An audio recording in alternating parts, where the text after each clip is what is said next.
आप सबों को मेरा नमस्कार। आज की कहानी में आपको ये जानने के लिए मिलेगा कि एक बंदा जन्नत के हूर के लिए अपना प्राण तो बलिदान देने के लिए तैयार ही है, लेकिन साथ में तैयार है वो सैकड़ों लोगों की जान लेने के लिए। जब उसे होश आता है, तो उसे लगता है कि मैं जन्नत में हूँ और ये मेरे सामने जो लड़की खड़ी है, ये हूर है। उसे तो चाहिए 72 हूर, लेकिन सामने मात्र 2 ही हूर दिखाई देती है। पूछता है कि इतने कम हूर क्यों मिले? आखिर वो कारण क्या होता है? क्यों वो ऐसा पूछता है और किस मंसूबे से उस स्थिति तक पहुंचता है, जिस स्थिति पे पहुंचने के बाद उसे लगता है कि वादा तो 72 हूर का हुआ था, यहां तो 2 ही हूर दिखाई दे रहे हैं। ऐसा क्यों? जानते हैं पूरी कहानी की आखिर वो कहानी क्या है। कहानी है लंदन, ब्रिटेन की। 7 जुलाई 2005 का जो दिन है, लंदन वाले आज तक भूलते नहीं है। 2005 से लेकर तमाम जितने भी 7 जुलाई आता है, वो सभी 7 जुलाई को वो काला दिन के रूप में मनाते हैं। क्योंकि हुआ वहां पे ये था कि जितने भीड़ भाड़ इलाके वाले सबवे थे 4 से 5 जगह पर, वहां पे सीरियल ब्लास्ट किया गया था। डबल डेकर बस, जैसे मुंबई में डबल डेकर यानी एक नीचे और एक ऊपर बैठने की व्यवस्था होती है। एक रो नीचे और बस के एक रो ऊपर, यानी डबल डेकर बस उसे कही जाती है। मुंबई में भी चलती है भारत में। डबल डेकर में भी ब्लास्ट किया गया था और ये इतना भीषण ब्लास्ट था। 56 लोग मरे थे, 700 से ज्यादा लोग घायल हुए थे। इस ब्लास्ट का ठीक कुछ दिन बाद अल कायदा ने आधिकारिक तौर पे ये जो ब्लास्ट था, उसकी जिम्मेवारी उसने ली थी कि भाई ये ब्लास्ट मैंने ही करवाया है। अब अल कायदा ने ब्लास्ट क्यों करवाया था कि उनका एक मंसूबा, आतंकवादियों का मंसूबा ही ये होता है कि जितना जाने जाएंगी, जितना ब्लास्ट होगा, उतना उनका दहशत कायम होगा पूरी दुनिया पर। ठीक 7 जुलाई 2005 को, अभी 2 हफ्ता बीता ही नहीं था कि 4 आत्मघाती हमलावर पूरा बम से लैस होकर उसी ब्रिटेन में फिर से हमला करने वाले थे, ब्लास्ट करने वाले थे, दहलाने वाले थे पूरे लंदन को। लेकिन वहां की जो पुलिस थी, इनके मंसूबे पे पानी फेर देती है। ब्लास्ट होता नहीं है। एंट्री 4 लोगों की थी, जिसमें से एक ऐसा आतंकवादी है जिसे गंभीर स्थिति में पकड़ लिया जाता है। वो ऐसी स्थिति में लहू-लुहान होता है, चूँकि ब्लास्ट तो कर दिया होता है, लहू-लुहान स्थिति में होता है। पुलिस उसे पकड़ती है, पकड़ने के बाद सीधे हॉस्पिटल में एडमिट करवाती है, ताकि ये जो पकड़ में आया है, इससे ये पता चल सके कि आखिर और कहाँ-कहाँ, क्या-क्या, कौन-कौन, कैसे यहाँ तक ये एंट्री किया है और ये ब्लास्ट करने वाला कहाँ-कहाँ है। बहुत महत्वपूर्ण जो बातें हैं, वो भी इससे जानने को मिल सकती थी वहाँ की पुलिस को। इसके लिए पुलिस उसे वहाँ से उठाती है और सीधे बेहतर हॉस्पिटल में एडमिट कर देती है। 3 डॉक्टर और 2 नर्स डॉक्टर, यानी टोटल 5 लोगों की टीम उसकी देख-रेख करती है। ये 5 लोगों की टीम जो है, इनके देख-रेख में अच्छी इलाज चलती है और इलाज करते चूँकि जब इलाज इसका हो रहा होता है, तो उस समय ये बेहोश रहता है, होश में रहता नहीं है। डॉक्टर की टीम इतनी बेहतर इलाज करती है कि कुछ दिन बाद इसको होश आ जाता है। पुलिस की तरफ से भी प्रेशर था कि इसे इतना बेहतर तरीके से इलाज किया जाए, क्योंकि यही वो कड़ी बन सकता है जो सीरियल ब्लास्ट हो रहा है, उसकी कड़ी ये बन सकता है।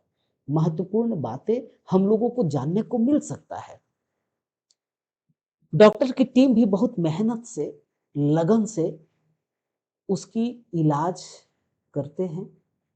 इलाज करने के दरमियान ही वो उसका जो होश है, वो वापस आता है, उसकी आँखें खुलती है। आँखें खुलने के बाद कुछ बोलता नहीं है वो, सिर्फ़ आँखें खोलकर इधर-उधर देखता है।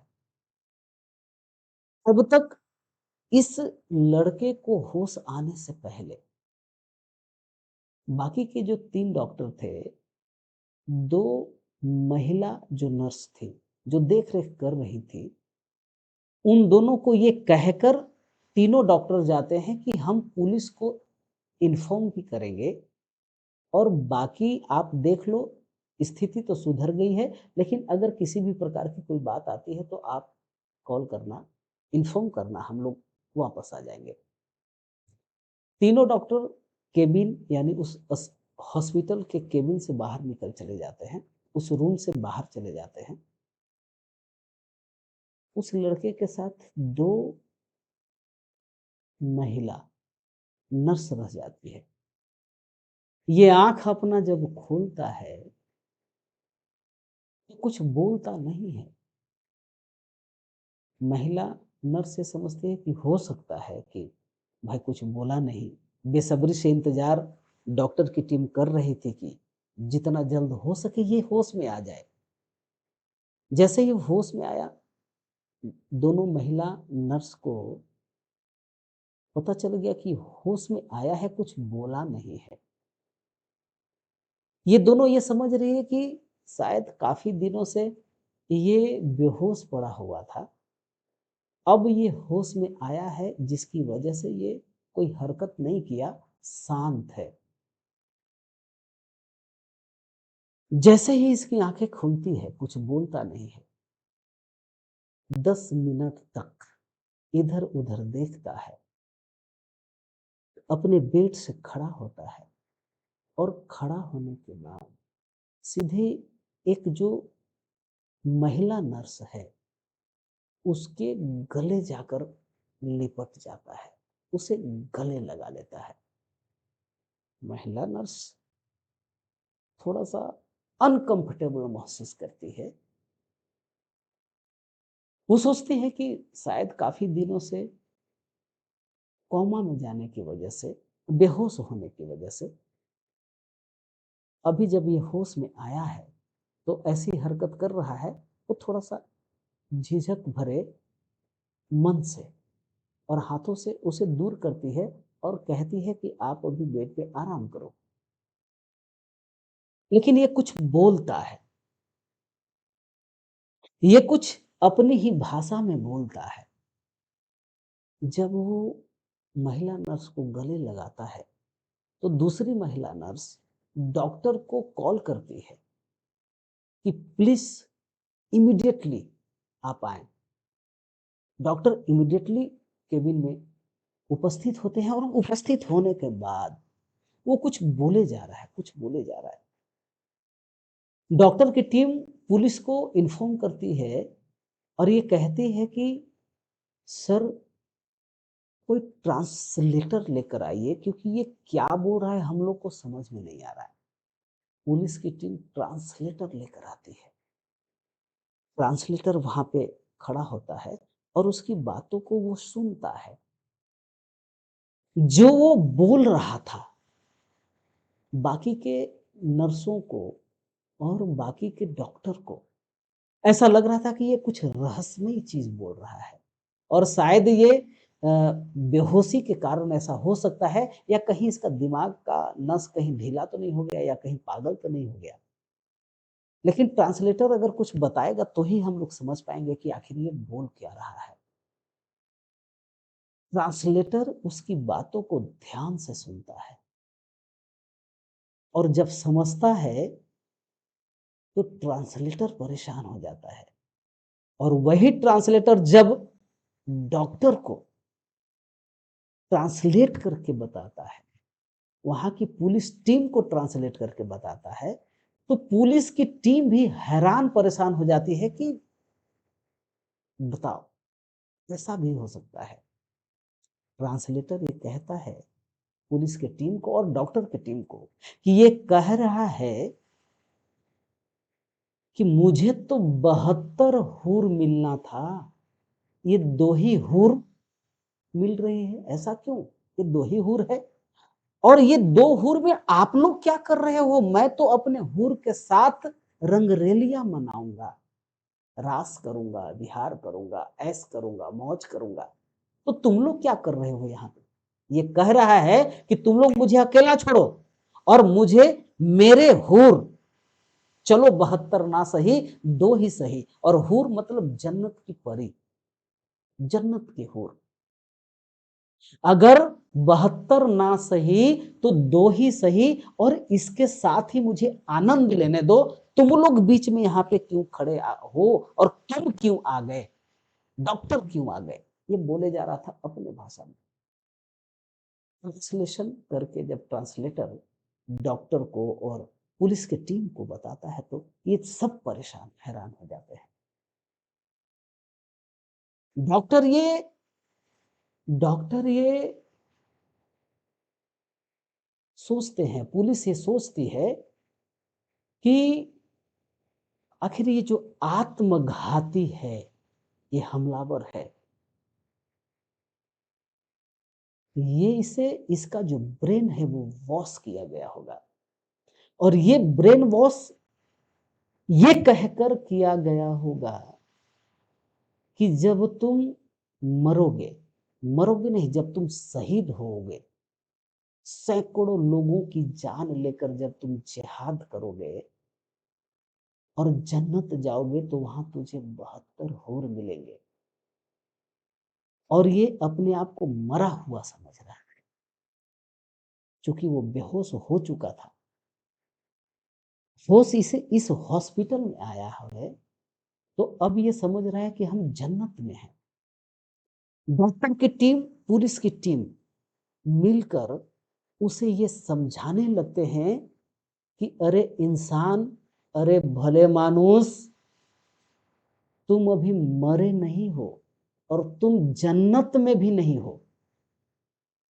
तुम धरती पे हो, हॉस्पिटल में हो, और तुम्हारी इलाज चल रही है, और तुम्हें 72 तो क्या, ये 2 भी नहीं तुझे हूर मिलेंगी, क्योंकि ये नर्स हैं तेरा इलाज करने के लिए, और इनके इलाज करने की वजह से तुम जिंदा हो।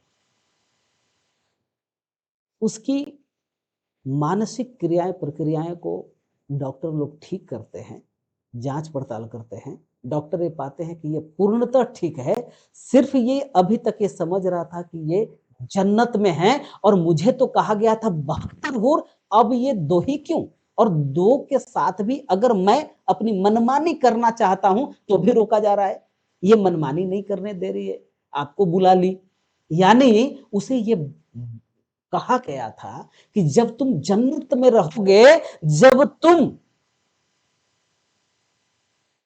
अपनी जान को कुर्बान कर दोगे, तो तुझे 72 हुरें मिलेंगी, और वहां पे तुझे कोई रोकने टोकने वाला नहीं होगा।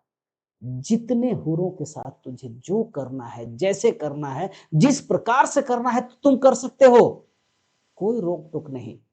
आनंद ही आनंद, मौज ही मौज, मस्ती ही मस्ती तुझे मिलेगी। और शायद इसी प्रकार के मोटिवेशन से आत्मघाती हमलावरों को तैयार की जाती होंगी, और उस समय उन्हें तैयार किया गया होगा उस व्यक्ति को, जिसकी वजह से वो अपना जान देने के लिए और दूसरे का जान लेने के लिए तैयार था।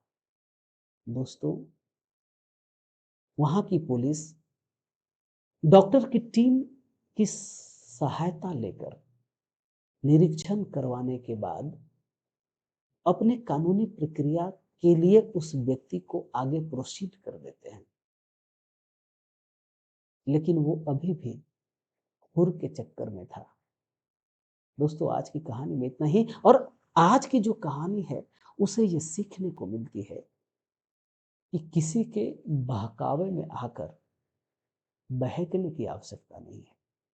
सच्चाई को, जीवन को, संसार को, घर और परिवार को यथार्थ रूप में देखने की आवश्यकता है। प्रैक्टिकल होकर जीने की आवश्यकता है। और किसी की जान लेकर जन्नत या स्वर्ग मिल जाए, ऐसा कभी हो नहीं सकता। गलत कदम बढ़ाने की आवश्यकता नहीं है। आज की कहानी में बस इतना ही। जय हिंद, जय भारत।